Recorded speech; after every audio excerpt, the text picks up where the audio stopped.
Welcome everybody to the Fear to Love to Grace Summit. I'm Dr. Patti Ashley here in Boulder, Colorado, and I'm really excited to introduce our guest today.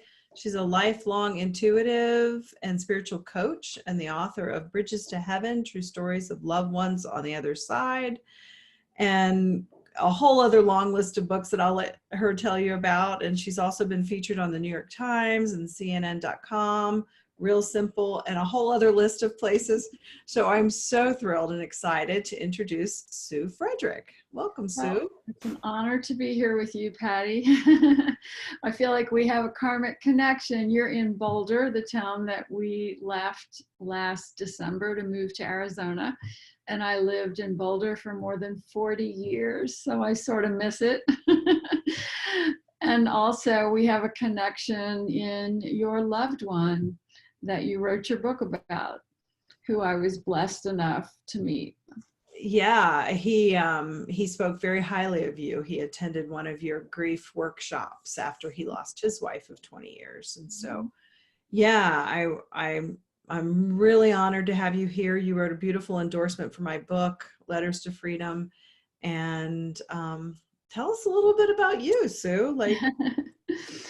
Well, I've been doing this work for, 17 years or something, and teaching workshops and classes and coaching clients and writing books. And all of it has the theme of really getting to the core of who we are as, I believe, souls on a journey here. Here, all of us learning what we've come here to learn and struggling with our challenges and laden with gifts. And we lose our way down in this dense realm and forget who we are. And I love helping people remember who they are, remember the soul agreements they've made, and remember that the pain is on purpose. It's here to help us grow. That's a big one, isn't it? The pain is on purpose. What's the purpose? That's a big question. Well, it wakes us up. I've always told my students that grief is our greatest spiritual teacher, that we could be kind of sleeping around in our lifetime, and then when we hit a major loss, we suddenly find ourselves asking all those important questions. You know, who am I? Why am I here? Where did my loved one go? Those are the most important questions for us to ask in life. And sometimes we don't really want to deal with those questions until suddenly some pain has broken us apart. And then those are the only questions we can even think about. Those are the things that haunt us at night. So I love helping people figure that out and remember that, because once we really dig into that, we begin to remember that the journey we're on in the physical world is really an agreed upon world of soul agreement. So for example, my husband, Paul, dying from cancer, your Lawrence dying from cancer, all of it was an agreement that I believe we made before our lifetimes began. And it was to help all of us grow and evolve. And I know in my life, I would not be the same person if my beautiful husband, Paul, hadn't died of cancer when I was 29, because that sent me on a huge spiritual growing journey that brought me to be able to do this work with people. And look at what the gift of grief has done in your life. You know, it has catapulted you into this book that you've written and this summit that you're creating and all the people you're helping. And that is the gift of grief. Yeah, it is, isn't it? It's been my greatest teacher, you know, starting from losing my father when I was a kiddo to doing it again 50 years later. Yeah. I'm continuing to learn about the mystery and this magical mystery ride I'm on. I remember reading in your book about the moment you had on the beach after Paul died, if I'm remembering correctly. It was kind of an aha moment where you felt him there. And then your book is about some wonderful, beautiful stories about messages from beyond. I'm wondering if you want to talk to that a little bit? Yeah, the one that is popping up for me lately is about my dad. And And the reason that that one is so profound for me is that I come from a very Southern Catholic conservative family, and in my Southern Catholic conservative family, I'm considered the strange person, right? Because I do the work I do. And as my brother Jim says, I see dead people. But he says it with a Southern accent. So that's something you need to hear. It's so funny.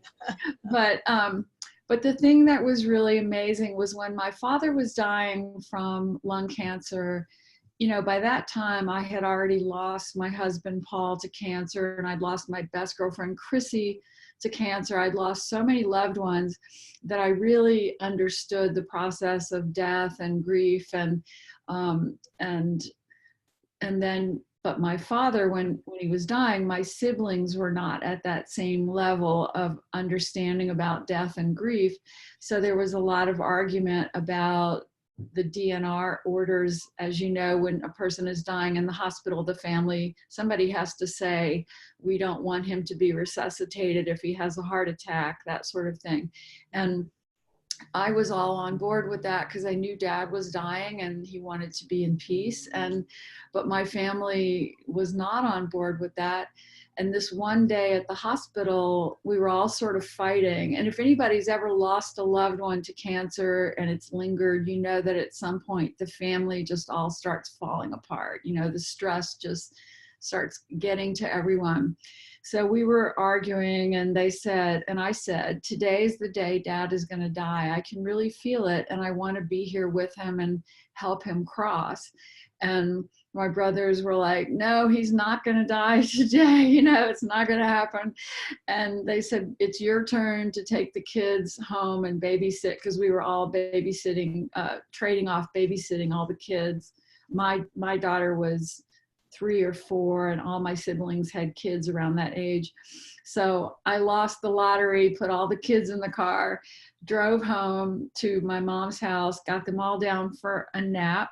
And then I sat down to meditate, because I've been meditating since the 70s. And as I teach my students, I really believe that you've got to sit and quiet the mind and meditate in order to connect to your higher self and to the divine realms. So the first thing I did when I got the kids down is I sat and I meditated. Instantly, my father appeared so vividly in front of me and just joking around. And he looked like 30 years younger. And he was so real that in my meditative state, at first I was like, hey, Dad, what are you doing here, Dad? You know, and he was just so funny. And when he had been younger and healthy, he was always the clown, and he always made us laugh. And we used to say, Dad, we're going to send you to clown school. And then as he'd been sick, you know, he hadn't been that way.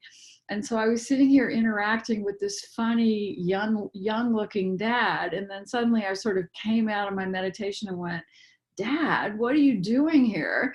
And I realized, oh my God, he's left his body. And I picked up the phone and called the hospital room.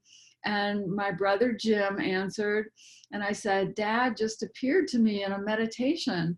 What's going on? And Jim said, well, Sue, I guess you really are psychic, because he just had a heart attack. And he said, but everybody here is trying to do CPR on him and bring him back to life. And, you know, and I said, you know, he's not even in that body anymore. He came to me right away to show me he was free of it.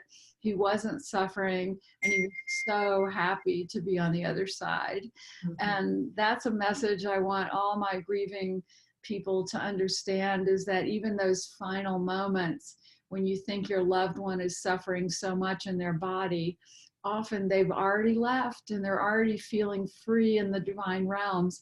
And if you can sit in meditation, you can maybe connect with them at that point, and they come to assure us that they're okay.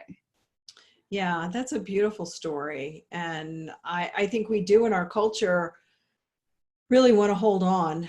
My neighbor passed away, I think 6 months before Lawrence did, and she was in the hospital, and in the, you know, the research hospital here.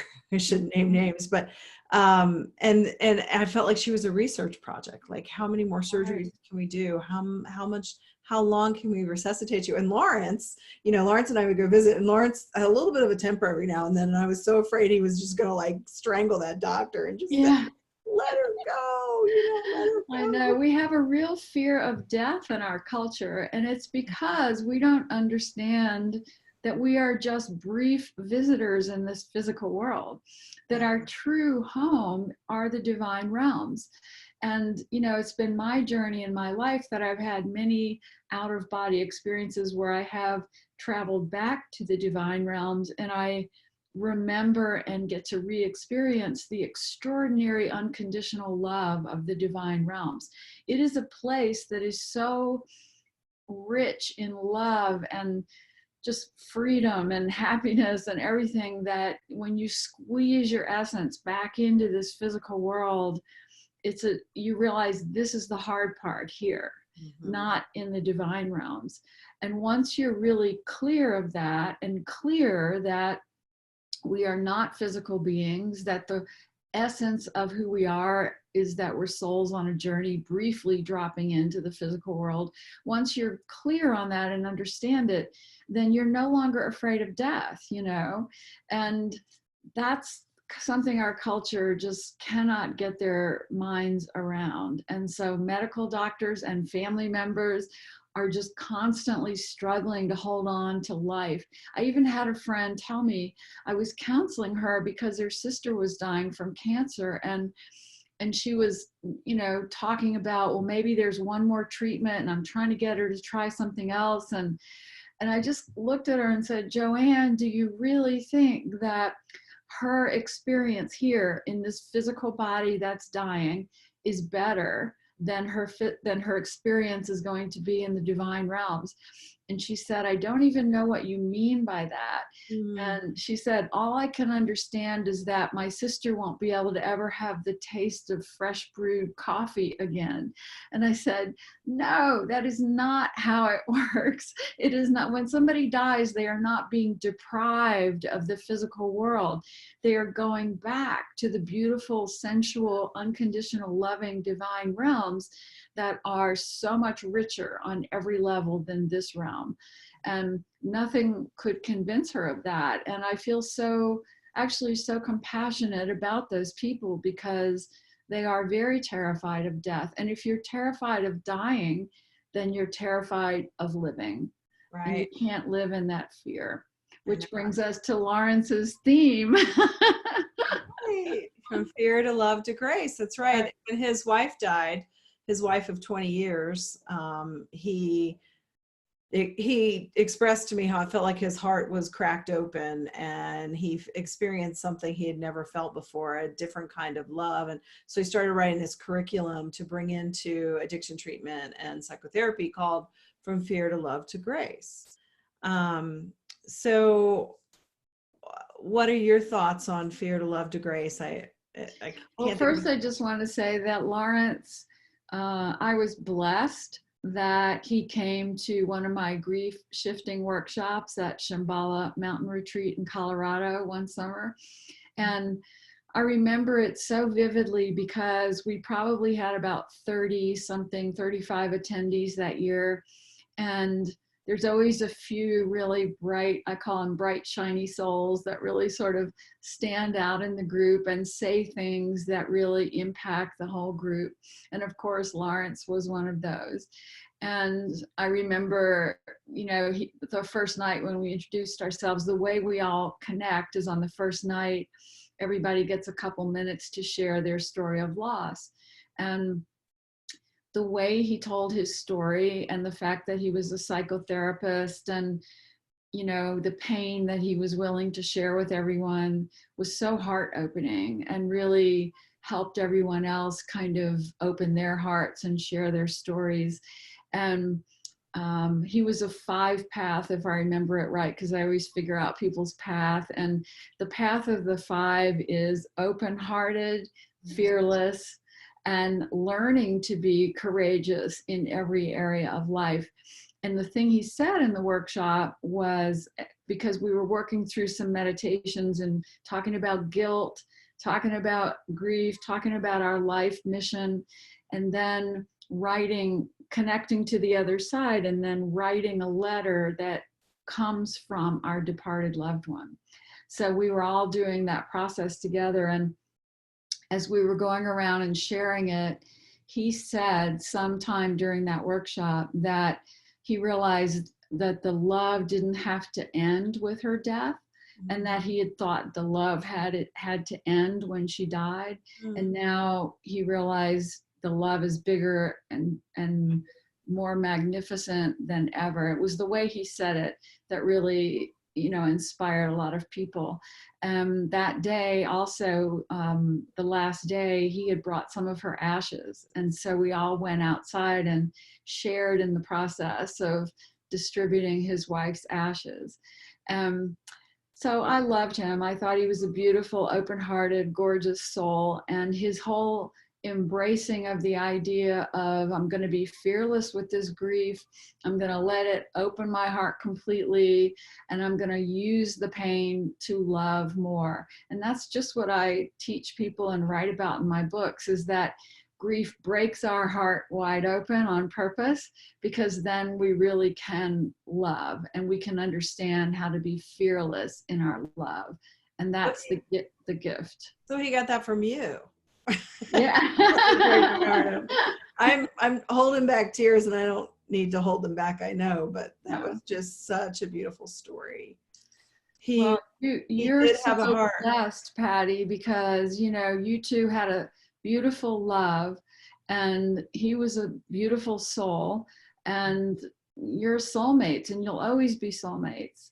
And don't ever think that ends, and don't ever feel like he's not checking in on you and saying hello and pushing you along in your work, because he'll always be there doing that.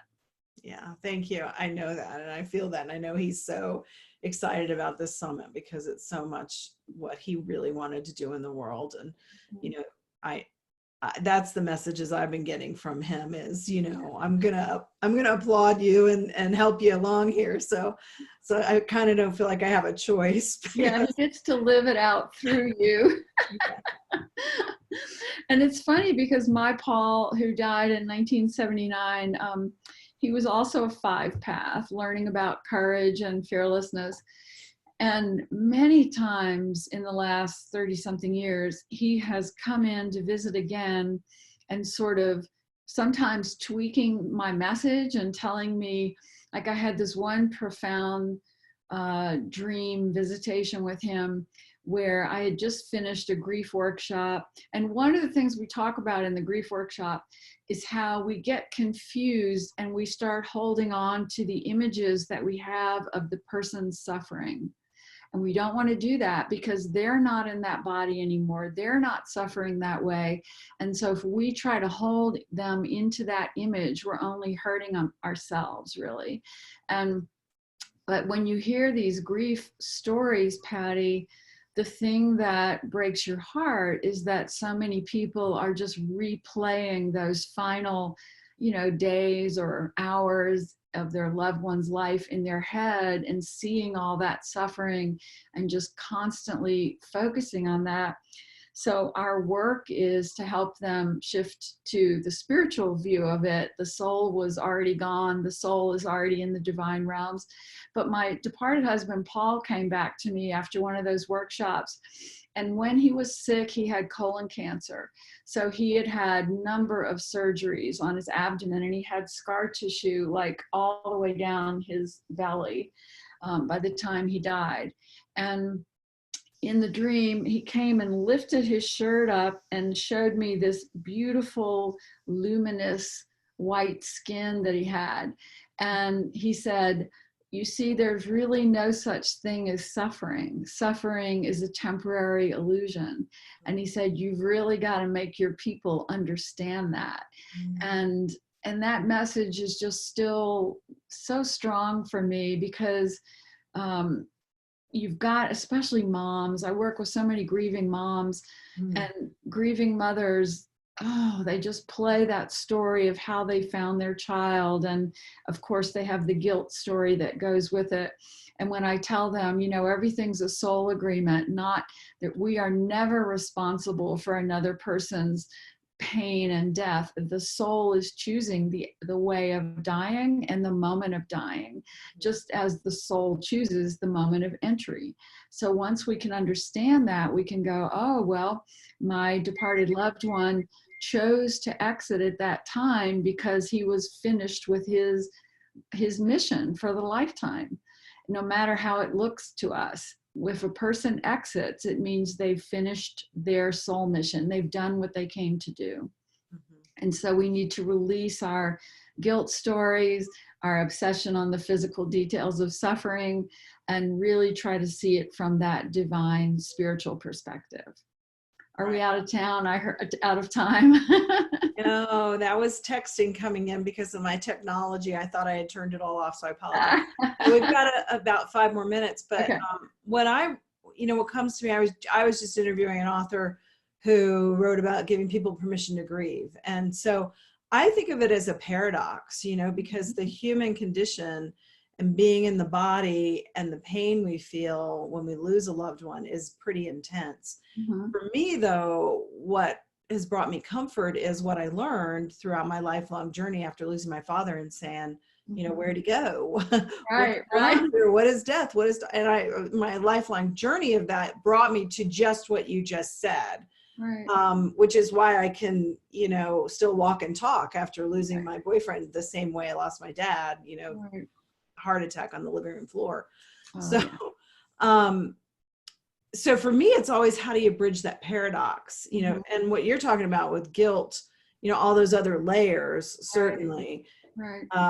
Complicate it, but yeah. I think it's so delicate to work with both parts, the humanness and the spiritual knowing, that to me is what gets me through.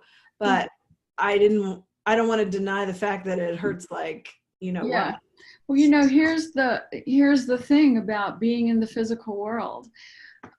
We are walking in two worlds at once. We are immersed in the physical world because we've chosen to have a physical body and to drop into this dense realm.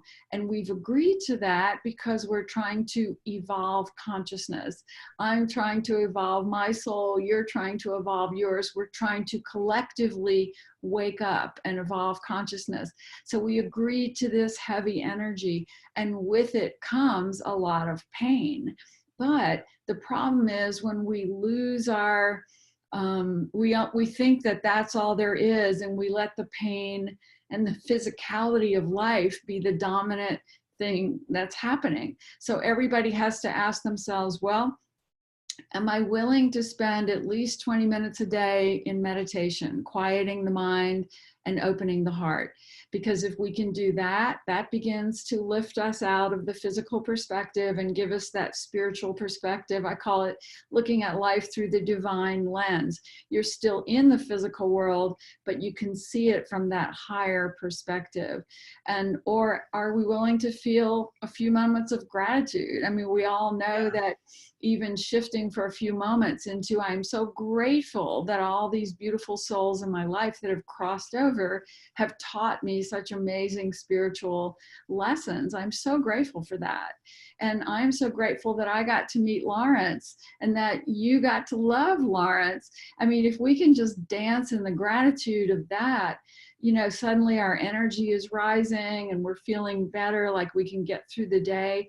And it's really about simply just getting through the hard days. And so what are the little things we do? Meditation, exercise, trying to eat better,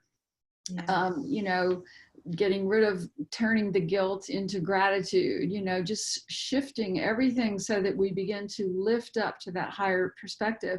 But the other thing I'll say is that as long as we're in the physical bodies, we are going to have some really terrible days. And I call it our path of low bottom suffering. And I think low bottom suffering is a requirement in physical life here, because it's just part of what we agree to and what we sign up for as humans. And we're all connected in that. There's nobody here who hasn't had time moving through the path of low bottom suffering. In fact, I'm 2.5 years into my school to become a unity minister. And I was just hanging out with a bunch of my friends who were students who were all also becoming ministers. And we went around telling our stories, and every single person in the group has had a huge loss or a terrible health problem, crisis, or something that has put them through the path of low bottom suffering. Yeah. And yet, look at us, because of the path of low bottom suffering, because of having a few days of low bottom suffering, we're awakened. We are aware of what this life is really about. And I am so grateful for that. Right. Well, and I always think of, how the joy and sorrow in Cahill Gibran's Right. poem is, they both kind of Right. come together. I think it's just part of what we decided to do here on this dense planet Earth, is Yes. to have the suffering that kind of brings us into, for me, Yeah. when I allowed myself to move into grief Right. after my father and during therapy and all that stuff, I realized the deeper I felt the pain, Yes. The more you could feel the joy. the more I felt the joy. And it's hard for I people to get. totally agree. Yeah. We live in such a culture of don't feel bad, and as Carl Jung says, what you resist persists. If you can move through it, it's like, Absolutely. wow. Oh, honey, you got to feel it to heal it, you know? Yeah.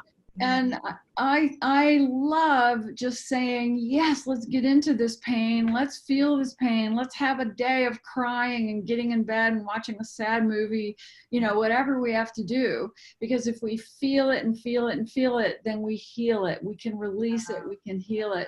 And then you're right. I mean, we can't feel the beautiful joy of life if we don't allow ourselves to feel the deep low bottom suffering pain of life. They all come together, and Right. I've lived in every moment of that continuum of emotion, and I wouldn't have it any other way. Right. And I so appreciate what you do, because I know for me personally, that's been my path of healing, is knowing that there is this bigger picture, this spiritual connection. I'm not afraid to die. I don't want to go through a lot of pain when it happens. Right. I'm not afraid to get to the other side, and I know Lawrence, when the way you described him, he was just a bright star full of love. And I just think all I just imagined was him up in his, heaven glory. Right. And so it's that idea that he's always with me, which is so comforting. And that's the thing, as long as people know that their loved one is available to them, and they say, well, how can they be available to me if they're moving on into another lifetime or something? And I say, well, the quantum physicists teach that time and space is happening all at once, which means that if my departed loved one has already moved on to other realms or other lifetimes, the moment I open my heart and send love to him or her and call them back for a moment, they can come and be with me and give me guidance, give me love, and still be dancing in the other, time period that they're in. That's how time and space really work. They're not linear. So. Well, and Lawrence and I had this thing, he was always late. He's always late. And so I thought, oh, he's so happy now because there's no more time. That's he doesn't right. have to worry about There's me. no more linear time. That's exactly right. So I just want to ask you real quick how you might define grace, because that's a word that's so loaded with so many different perceptions. So just curious, your definition of grace. Well, I spend a lot of time thinking about that because I am studying unity ministry, and unity ministry is very alternative ministry. It's not fundamentalist mainstream Christian ministry. It's really seeing life from the divine realms, like we've talked about. To me, when we're in a state of grace is when we are very aware that this is a divine realm on purpose journey. And we're very in touch with the unconditional love of the divine realms. Like when I go out in the world and I can just sort of compassionately love on every person I meet or interact with, and I'm seeing the bigger picture of our divine perfection here, the divine order of life, and where I fit into it, and how my work is helping people, and we're all playing a part in our roles and evolution. I'm in a state of grace. And when I fall back into the physical world and I'm stressing about technology, or I'm worried about this physical detail or that physical detail, or money in the bank, I'm out of grace. I'm out of alignment with my higher consciousness. So to me, living in a state of grace is living from that awareness that I am a divine being, as is everyone else here, and we're all here on purpose. Yeah, that's beautiful. And I think that's what Lawrence learned from losing his wife, because he went into this place of, you know, like you were describing, and maybe he did get it from your workshop. He didn't give you credit. Well, he told me how much he liked you, but he, because I had said to him, I had heard, I think it's a Sufi quote, isn't it? Break my heart open to a higher love. I had heard that many years prior to him talking about this heart opening. And so that's what happened to him, is this state of feeling like I can walk in more grace, because I've been through this experience. I faced. Well, I can love people so much deeper and richer and more compassionately because of all the people I've lost. Yeah. And I think that's such a great gift. And you know, you don't hold back. You don't hold back in protection and self-protection once you've really experienced the deep, heartbreaking loss of grief, because you realize life is so short here. And we never want to say, oh, I should have said I love you to that person. I should have hugged them. I should have let them know how much they meant to me. Right. Like, I'm so obsessed with the other side of that. I'm always telling everyone how much I love them. Like my kids, I drive them crazy. Like I have to always tell them how much I love them and how amazing they are, until they're just, you know, they're so over it. And yet I live on this edge of awareness, I say, where it's sort of like in those Carlos Castaneda books in the 70s, there's a moment in there, Don Juan is learning to be a shaman, and he's driving a car late at night, and he becomes aware of a car following him, and the headlights are in his rear view mirror, kind of bothering his vision. And he suddenly realizes the car behind him is death, and that death is always riding right behind us and couldn't take us at any moment. And that once we wake up to that reality, then we're truly living here. Well, and it's interesting, when you were talking, I was thinking about when my father had died, and I really wanted to, I would have committed suicide, honestly, if I hadn't been Catholic and told I'd go to hell, because I knew my dad was in heaven. So I had to like stay here for a while. And I've really struggled with planet Earth, and I was finally kind of liking it. And then when I was with Lawrence, I was really liking it, and he really liked it, you know. So when he died, I thought I would go back to this, I don't want to be here anymore. But I had the opposite experience. I'm like, oh no, he loved life, and I get to do it. I get this. So it was so strange how that came full circle for me. Well, I think everybody, when they have their first deep grief, and I did it with Paul, I felt like, okay, I know he's in a great place, but why am I here? You know, I don't want to be here anymore. And so what I've really learned in my studies is, and I don't mean book studies, I mean studying of life, is that if we're still here taking a breath, it's because we still have something important to do. So I've been here still because hopefully one of the books I've written or will write is going to help somebody, and you know, something I say is going to help somebody. That's my mission, is to sort of speak from that higher self and write from it enough and teach from it enough that I'm using the time that I'm here in a worthwhile way. And you know, I think that's the thing that grieving parents most struggle with. And what I say to them is, if it were your time to die, you would suddenly have a heart attack and you'd be gone. And because it's not your time to die, then you better live as if you know that your departed loved one is watching you, because they are. And they're checking in. And those kids in the workshops, the kids, or the departed kids, come through more clearly and loudly than any other spirits. And do you know what they say to their parents? Things like, Mom, get out of bed. I'm watching you in bed every day, wasting your life. This is not the mother you were, that when I knew you. So if we can just carry that awareness that they are watching us, that we need to make them proud. We need to make each day of our life here important so that we're not wasting our time here. Yeah, beautiful. I can tell you're really dedicated to the work you're doing in the world, and it's such a gift. And I really appreciate your time with us today. And people can find you on your website, which we'll have on the link here. Yeah. And my book, Bridges to Heaven. Oh yeah, I wanted to show that. Oh, sorry. And you can go to SueFredrick.com. Okay.